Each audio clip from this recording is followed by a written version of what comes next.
Welcome to my journey into another Dollar Tree dinners.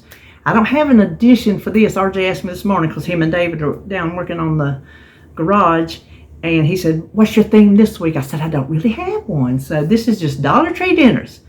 Made 3 delicious meals this week. The first one is tried and true. Well, they're all really tried and true. The first one is something that I make, but I use raw potatoes. Obviously, you can't get those at Dollar Tree, so we use canned diced. And it's a recipe I first learned about from Joan over, at the time, Joan's Pointed Plate. And now she's Rise and Shine Suburban Homestead, which I just met her. And that was wonderful. But anyway, I make it for us here. And when they had the Polish sausages, I'm like, I can make it. So we made that in the crock pot, but if not, just make it on top of your stove. Then we have chicken broccoli Alfredo. I make that a lot. I just don't use canned chicken. I use fresh chicken. That's the only difference. And then over spaghetti, you can use linguine, angel hair, whatever kind of pasta you want to use, you can use. And then, hometown favorite, except for David, won't touch them, salmon patties, peas and carrots, and good old cream taters. So yes, you can make a good old down-home meal from the Dollar Tree. And that is what we did today. And none of it was expensive.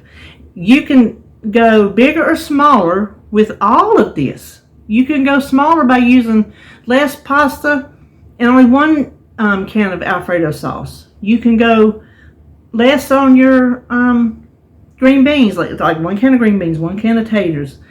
You can do less salmon patties, just use less salmon. So easy to do, easy to trim your budget back if you need to, and especially if you're only cooking for 1 or 2. Or if you need to just make it and have leftovers, there you go. Meal prep, there you go. Lunches, there you go. So anyway, that's what we're making this week. So we would just turn around and get started cooking. Now for our green bean dish, I'm using these smoked Polish sausage. Now you can cook this on the stove top if you want to. This is the only way I've ever made it, so I thought, well, I'll just stick with it. But if you cook it on the stove top, what I would do, I would brown my sausages first, and then just put in, well, my goodness, I can't get this open. Put my green beans and potatoes in, and then just cook it until, I would say until oh my gosh, I can't believe this is so hard to get out of here. And cook until my green beans and potatoes were done to my liking.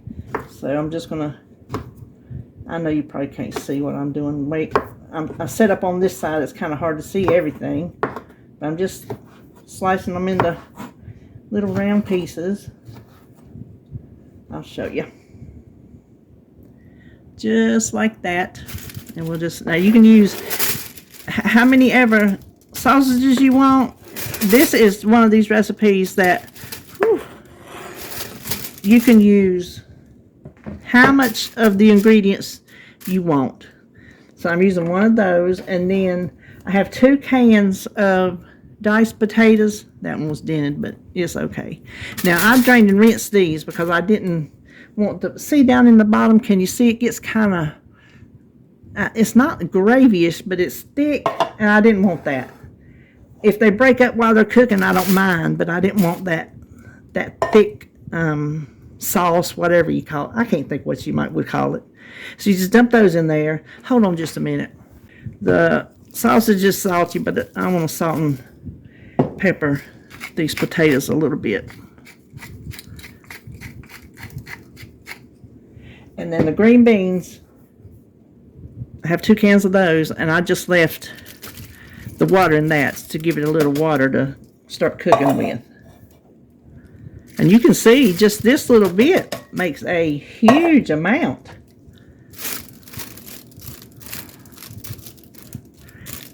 And then I'm going to turn this, when I used raw potatoes, I would cook it on low. most of the day. But since everything's cooked, the sausages are cooked, but you want everything to get all together, nice and warm. I want the potatoes a little bit softer, so I'm going to cook mine on high because I think low might really make them fall apart. So I'm just going to cook them on high. I'm going to check them after a couple hours and see what it looks like. Well, it's been about 3.5 hours, and I look, the sausages have plumped up. They're looking good. Everything smells wonderful. You can see just by the glaze on top of the broth that the sausages have flavored it. That's what's so good. So this is done. How easy was that? As you can see, the water is feverishly boiling over here. Now, I did add some salt because I'm assuming everybody has some salt. Now, I don't know if everybody has a scale. I have one because I'm on a perpetual diet. And so I have a scale. If you don't, just eyeball it. This happens to be a 20 ounce. It's easier when it was a 16 ounce, but you get 25% more free. So it's easier when it was a 16 ounce box because you could easily eyeball half the box. This is just a little bit harder to do. So I'm going to weigh out. I want 8 ounces.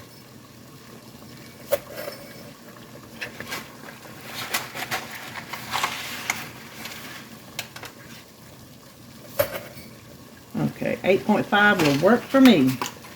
And we want to pop this in the water.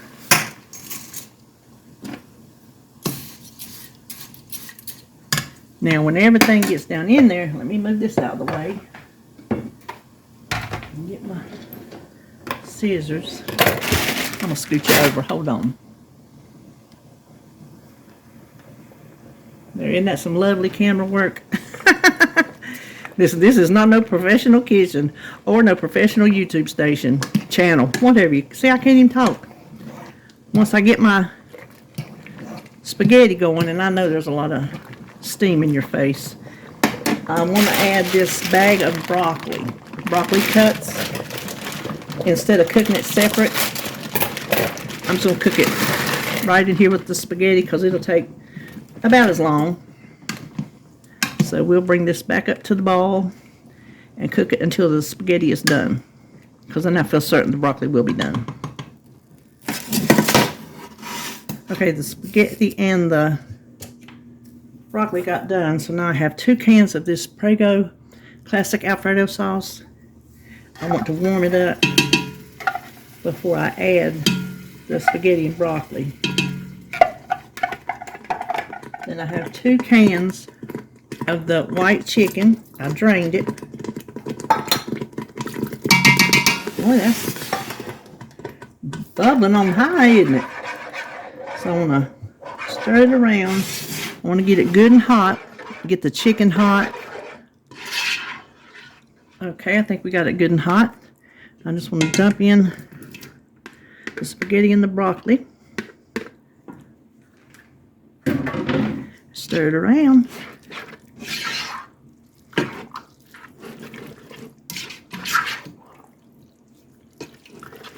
And that is just how easy that meal is. Now, if you're so inclined, pick you up a pack of hot dog buns. Hamburger buns will work too, because we do it all the time. I grew up doing it. I still do it. Make garlic bread. You can make garlic bread out, pick up a loaf of bread and make it out of that. I do that too.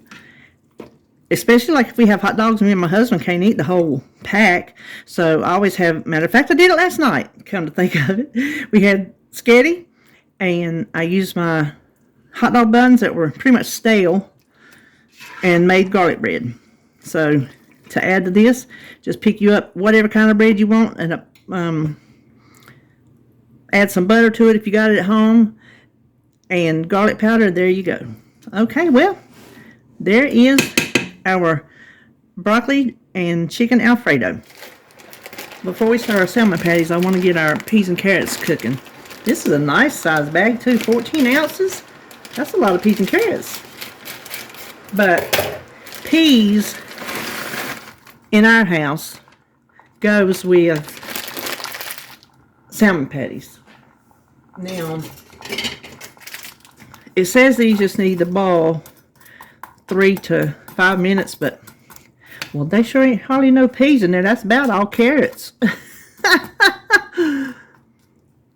But I'm going to let them boil until they're good and soft. But I wanted to get that to go ahead and start working. Now we'll come up here and start on our salmon patties. What I have here is 3 pouches of the Wild Caught Peak salmon. That's what 3 pouches look like. So unless you don't need a lot, I would get at least 3 pouches, especially to go with 1 egg. Now that's where I'm breaking. I'm going to assume that you have an egg on hand, because you really can't make a salmon patty without it, because it's not going to stick together. And I'm going to assume that you have some salt and pepper. If not, then you just leave it out. Don't even try to worry about it. Now, when I make these at home, I add chopped onion. But you don't have, well, you can put that, I thought of, that frozen seasoning blend with the onions, but there's too much water in that. I think it would mess up your salmon patties. Now I have the saltines, and I never know how many to use. It's just until it looks right and they'll stick together. And I have my pan over there heating up.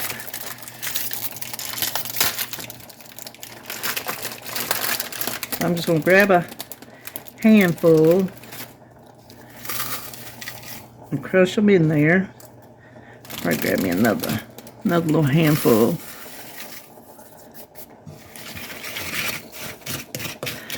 Because you don't want it dry, but you do want it to bind together.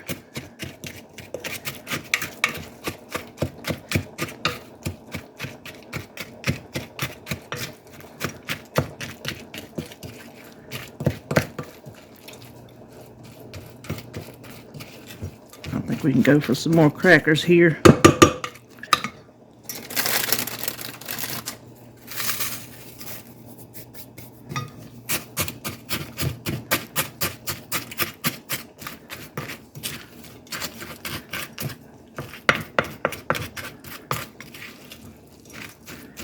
I think that might be enough.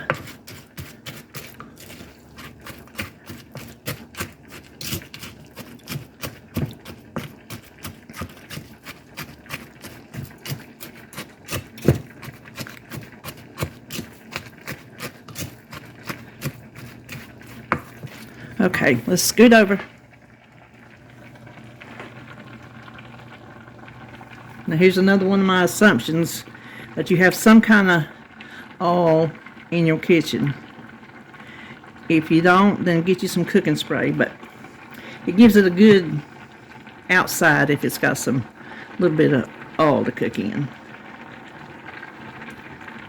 I feel like I got that too hot, which is a lot of my problem.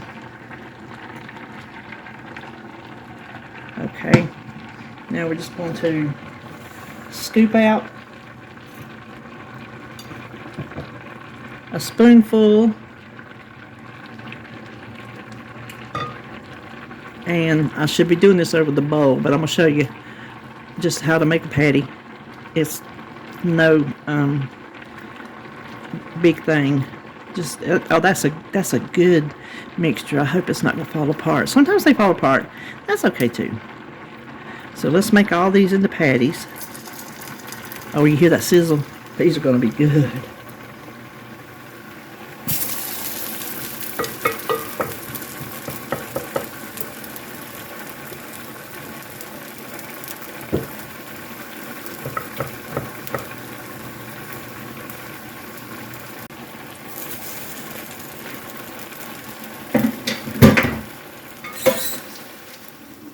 And then finally, to go with it, we're going to make some cream potatoes. This is the 4 cheese. Now the thing about this is you're supposed to put the water in, then the taters, but this is the way I always do it, because we eat these things a lot. You just need 2 cups of water, and that's the cool thing about the pouch of these flavored kind, even the buttery home style, which is my favorite, but they were out of that. These are still good though. Just pour your 2 cups of boiling water straight in. Make sure you get all the dry patches.